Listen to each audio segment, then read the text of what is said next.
Welcome back, my friends, to the show that never ends. We're so glad you could attend. Come inside, come inside.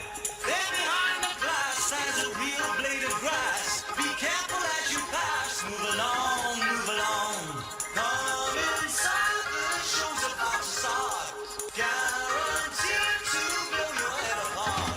It's so short, don't get your money's worth. Greatest show, it happened out, and you gotta see the show. It's a dynamo, you gotta see the show. It's rock and roll. Welcome to 2020 Summer Online Teaching Certification. This is our classroom. When you enter it, it will look like this from the student perspective. This is called a home page. You welcome your students to the class. You give them a little information. This video that I've created is going to give you a welcoming tour and orientation of our class. Some of my students have never ever been a student in an online class. So this is their first student experience in an online course. It is a little bit different than being a teacher. And it's also important for us to think about the idea that we should possibly have a student experience before having the teacher experience in an online course. So what I would recommend to you is to click on modules over here, or you could click at the bottom of the page, modules. So this is our modules. This whole module right here is a welcome module. And you should go through here, read the material, see the objectives. If you have any questions, we have a Q&A there. But I want to point out this prerequisite skill. If you feel like you don't have some of the skills to perform in this class, you click on this page right here. And I've got 6 videos that explain how to create a module, how to create an assignment, how to create a quiz, how to create a discussion forum, and how to create a page. So if you need those skills, I've got a whole bunch of videos here.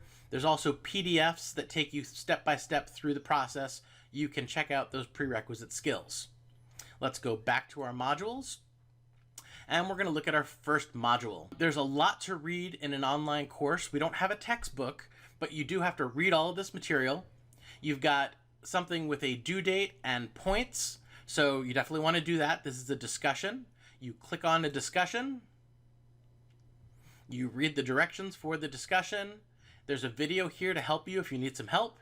And you click reply, and you will be able to answer the questions for the discussion board and do what we're asking you to do. That's how our discussions will work in the class. I'm going to go back to modules. Again, this is module 1. Now, I want to talk about another unique aspect of this particular class. This is our classroom. 2020 Summer OTC. That's our classroom, right? And this is where you find your work. This is our classroom.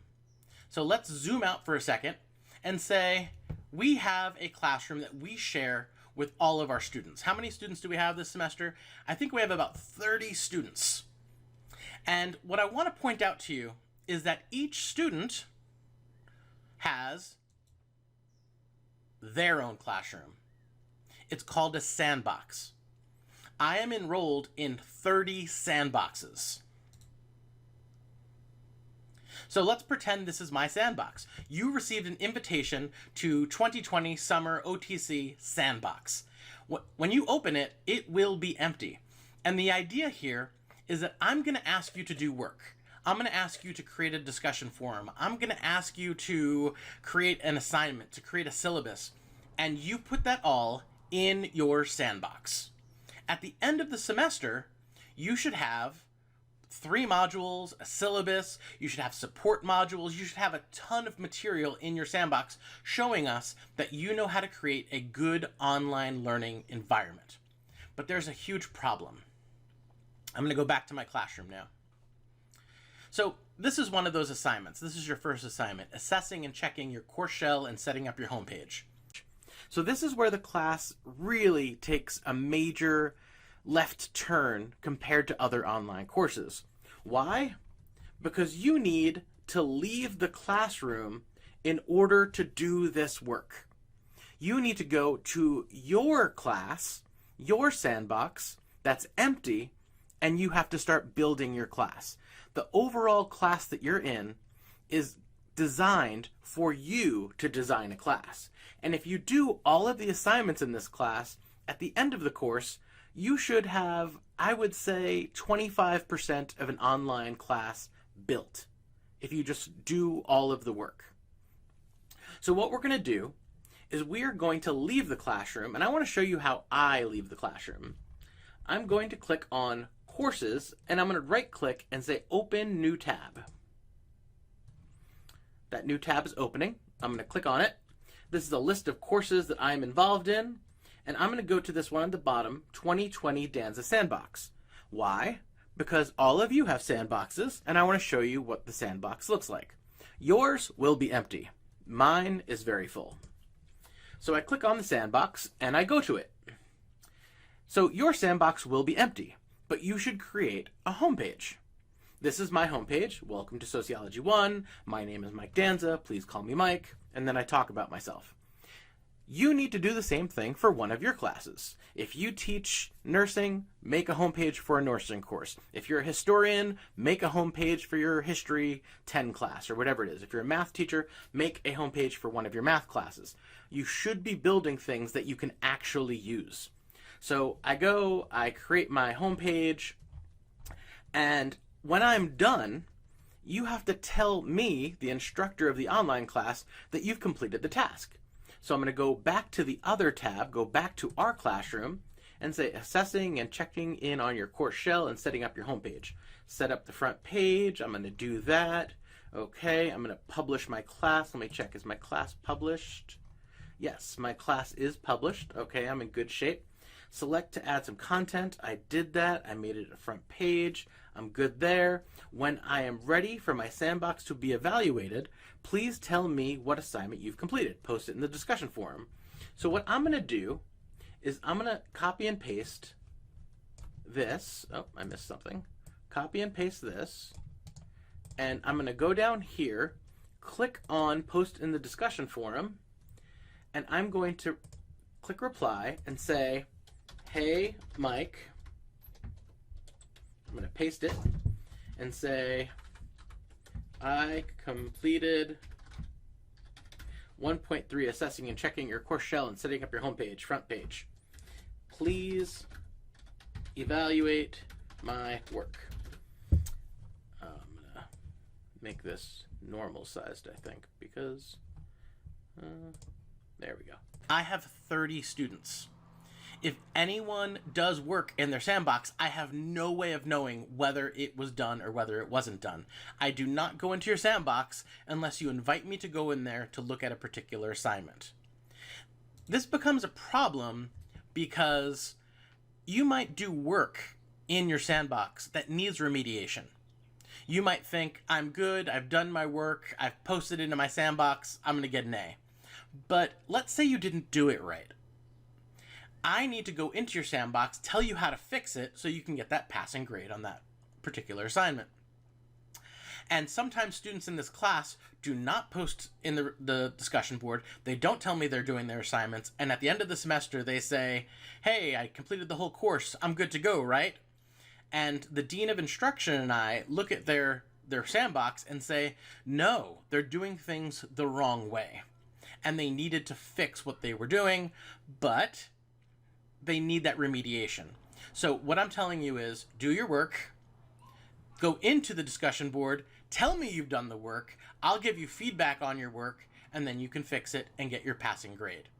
If a student does work and the teacher is not informed, did the student do it? They did, but they might not get a passing grade.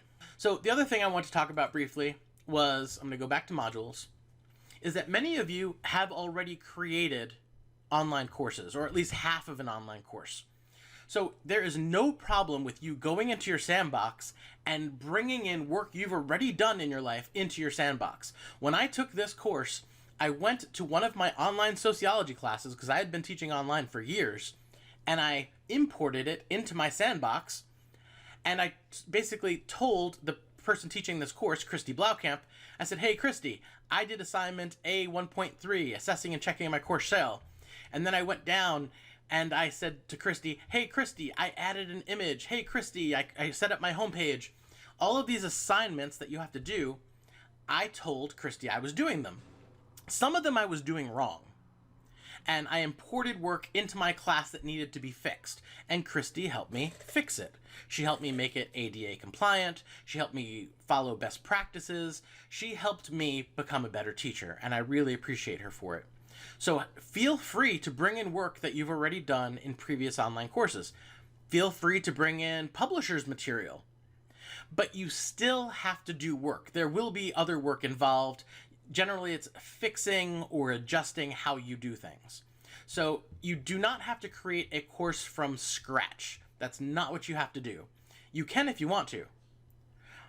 You can create a course from scratch, you can import stuff that you've created yourself, and you can import publisher's material into your Canvas shell. But what you have to do is follow the directions, see what we're trying to teach, understand what the course design rubric is asking us to do, and adjust your course accordingly. In the end, we have a final project, and what I want you to understand is if you do module 1 through 5, you're probably 50 to 75% done with the final project. Every assignment is going towards the final project. The final project is showing us that you have competency, creating modules, creating classroom experiences in your Sandbox, asking me to review it, and if you do all that, your final project will be done before it's due. I ask you to keep an eye on these due dates here. If you want, you can move faster than the due dates. You can even move a little slower than the due dates. The due dates are flexible, but I did want to set some due dates so that the class would give you some structure and you'd have some idea of how much work each module will take. If you have any questions, I encourage you to go to the discussion board. I encourage you to click the question and answer, and I will help you there. And obviously, we have a syllabus that all of you should review and read. The syllabus has a full list of all of your assignments with due dates. So there's our due date, there's all the assignments due, there's the next due date, there's all the assignments due. In a normal Canvas course, when you create an assignment, it gets put into your syllabus and it gets put in the gradebook. They're all linked, they're all synced. The unique aspect of this course is that you have to go to your personalized Sandbox and do the work. And again, I don't know that you're doing that, so you need to inform me. That's a really important thing I gotta ask for. Okay, if you have any questions, please ask away. We're gonna have a great semester. I think it's a really exciting time to be an online instructor. If you struggle with organization, Canvas will help you structure your life, organize what you want people to do. You can create content. It's actually a lot of fun. I love online learning, and I hope you will too.